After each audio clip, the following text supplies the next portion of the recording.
Leah Terechansky with the Real News in Rabin Square, Tel Aviv. I'm here with Noam Sheizaf, a journalist with the 972 magazine, who's been covering the election campaign since it began.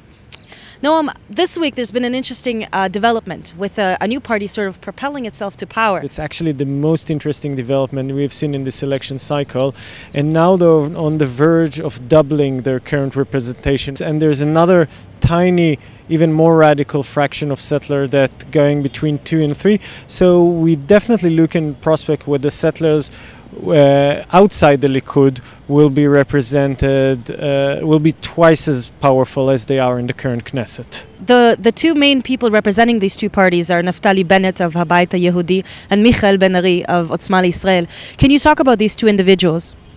Well, Ben-Ari is a former member of the Kahana movement. His Kahana movement is defined by the U.S. State Department as a terror organization. Ben-Ari was not issued a visa to the United States this year.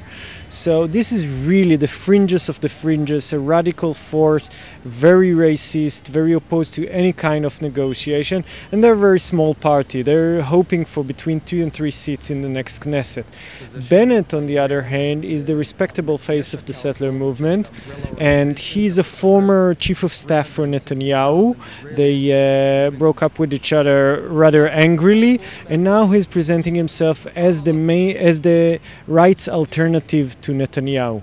He's the former head of the Yesha Council, which is the council in charge of the settlements, and he's himself a former settler. Naftali Bennett is an interesting figure because he combines the sort of mainstream Israeli appeal. He's a very successful high-tech entrepreneur. He is a veteran army officer. And when you take all that together, he could be seen as the first attempt by the settler movement to present itself not as a niche party interested with the interest of the settlers and the settlements, but as an alternative to the Israeli ruling powers, to the elite and to the Prime Minister office itself. דברים שאמרת בראיון למעריב בספטמבר שנה שעברה, התשדיר הכי בולט שנפיץ בבחירות יהיה לבני טובה יותר מביבי, היא קשוחה יותר ממנו לעתים, היא נחושה יותר. הממשלה של נתניהו היא הגרועה ביותר שהייתה עד היום להתיישבות. נתניהו חלש רופס.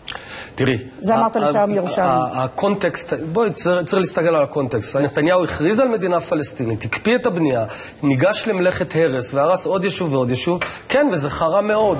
Bennett is also capitalizing on this mythological rift between the settlement movement and Netanyahu. Can you talk about how we got to this place? Well, 20 years ago, when Netanyahu became prime minister, he was considered the most right-wing pro-settlement candidate ever to emerge to such an office.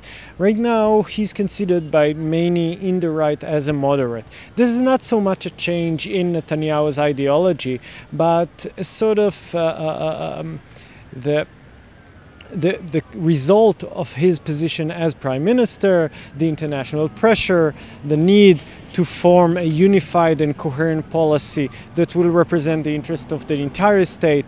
And so the more ideological right now sees a niche that can to the right of Netanyahu, saying that he's not pro-settlement enough, that he's not annexing some of the West Bank, that he's not building enough. Of course, as you said, this is largely a myth, because Netanyahu is as pro-settlement as an Israeli leader can be, without cutting ties to the West and to the international community completely.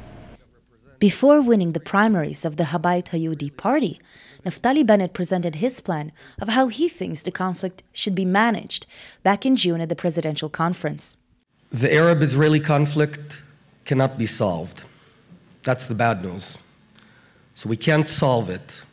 The good news is we can learn to live with it. His plan essentially involves Israel annexing the majority of the West Bank, particularly the most fertile and water-rich areas, and leaving the densely populated Palestinian cities as islands of semi-autonomy but without an independent state.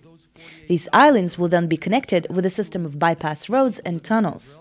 So Ariel and Gush Etzion and the entire Jewish towns and communities would become part of Israel proper.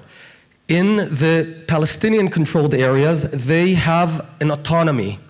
They control themselves, vote for themselves, pay themselves taxes, but it's not a state, because a state would mean two things. They can have an army that would threaten us, and they would have an influx of refugees coming in from the entire Arab world. We cannot accept that. The plan also suggests that because the international community doesn't recognize Israel's occupation of East Jerusalem and the Golan Heights, it doesn't matter if it won't recognize Israel annexing the majority of the West Bank too.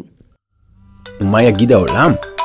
העולם לא מכיר בריבונות הישראלית בירושלים, או ברמת הגולן. אז אפשר להוסיף לרשימה גם את שטחי C. I think the important thing to understand here that there is no opposition in the left, and the game is entirely taking place in the Israeli right, between Netanyahu positioning himself as a moderate, respectable right, and Bennett, Lieberman, Ya'alon, if you may, who will become the right of the right opposition.